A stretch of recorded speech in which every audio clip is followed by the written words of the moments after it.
When Sony's BAFTA award-winning Cambridge studio announced they were developing a title inspired by horror films, fans of the more grisly side of gaming held their breath in anticipation. With a name like Ghosthunter, it was quickly evident this was going to be a spooky title with a difference.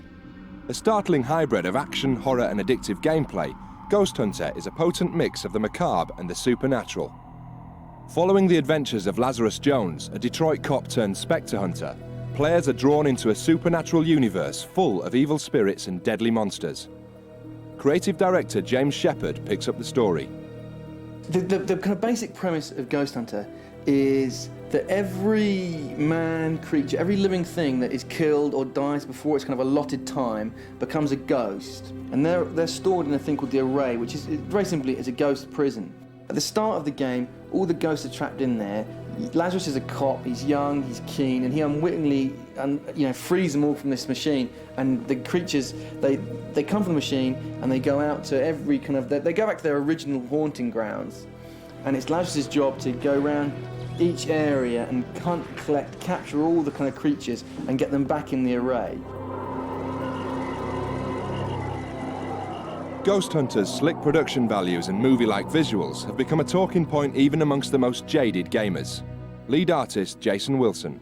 The filmic qualities of Ghosthunter, because we're such film fans, we wanted to get a lot of that in the game.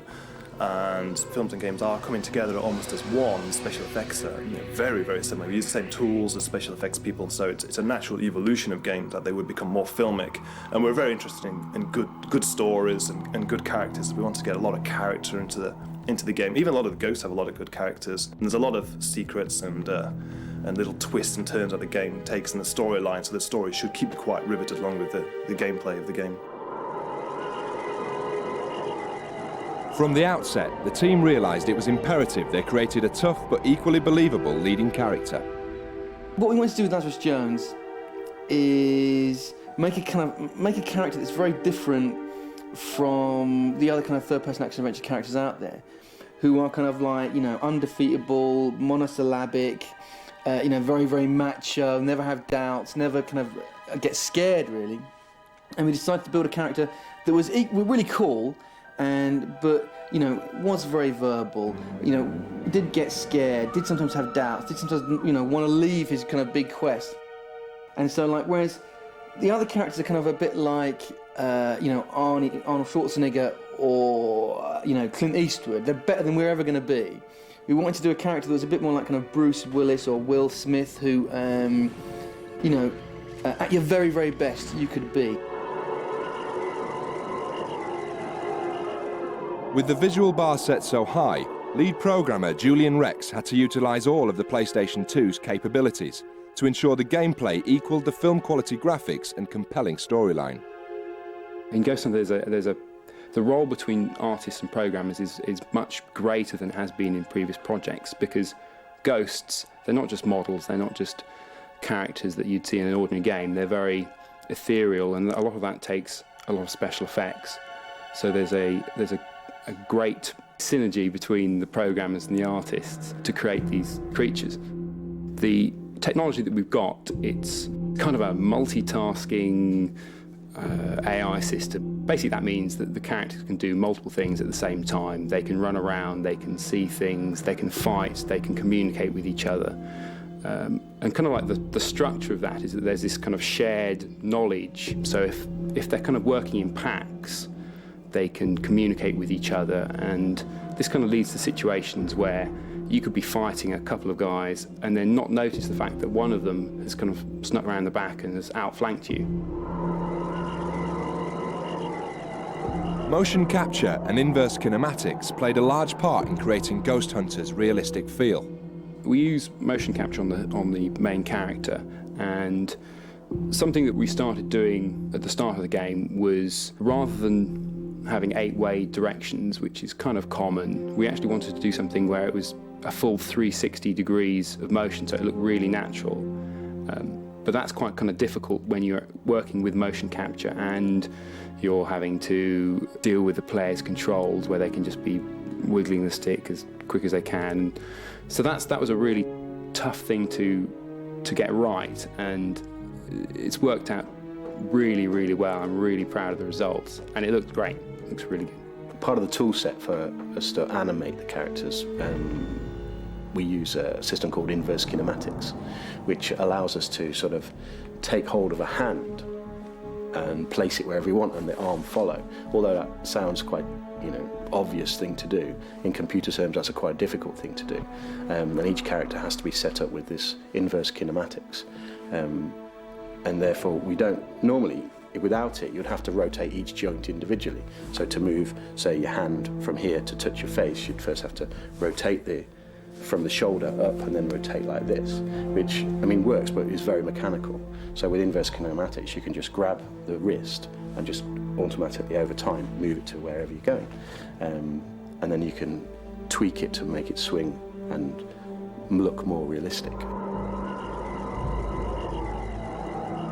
Generating ideas for the game was a real team effort, with artists and programmers alike encouraging each other to delve into their dark sides.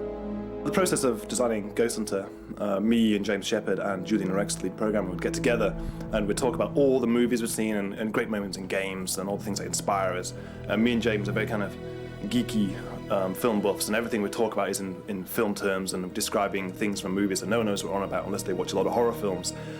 So we sat down with a big sketchbook and we both doodled ideas out and came up with a whole host of weird ideas, and then it was my job to kind of visualize them further, and I would sketch them out as more detailed sketches, then show James. He would say, no, add an extra orifice here or an extra head there or whatever.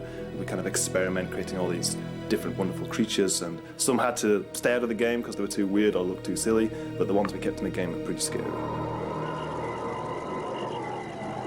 Drawing players into the world of Ghosthunter required senior artist Tony Jackson to push the boundaries of game animation to new levels. It's great to work on stuff that is fantastical. It doesn't, you can't see in everyday life for that. You can just sort of let your imagination run wild. I can take a character and say, oh, this guy, he's sort of zombie-like, so you have to sort of almost get under his skin and think, well, how would that zombie move? And you've got like years of zombie movies, to sort of use as reference, so you can look at those and think, yeah, they're all stiff, what have you, and they're dragging certain limbs because they don't work. And it's great to take a character from the concept and then, almost live if his movements. And I really love to give them as much character as I can, rather than just sort of bog standard walk around. I really like to, if they're big and heavy, I want them to look big and heavy, so you sort of throw their limbs around and, try and give them a little life of their own. But how can the player fight these strange creatures? Normal rules of combat hardly apply.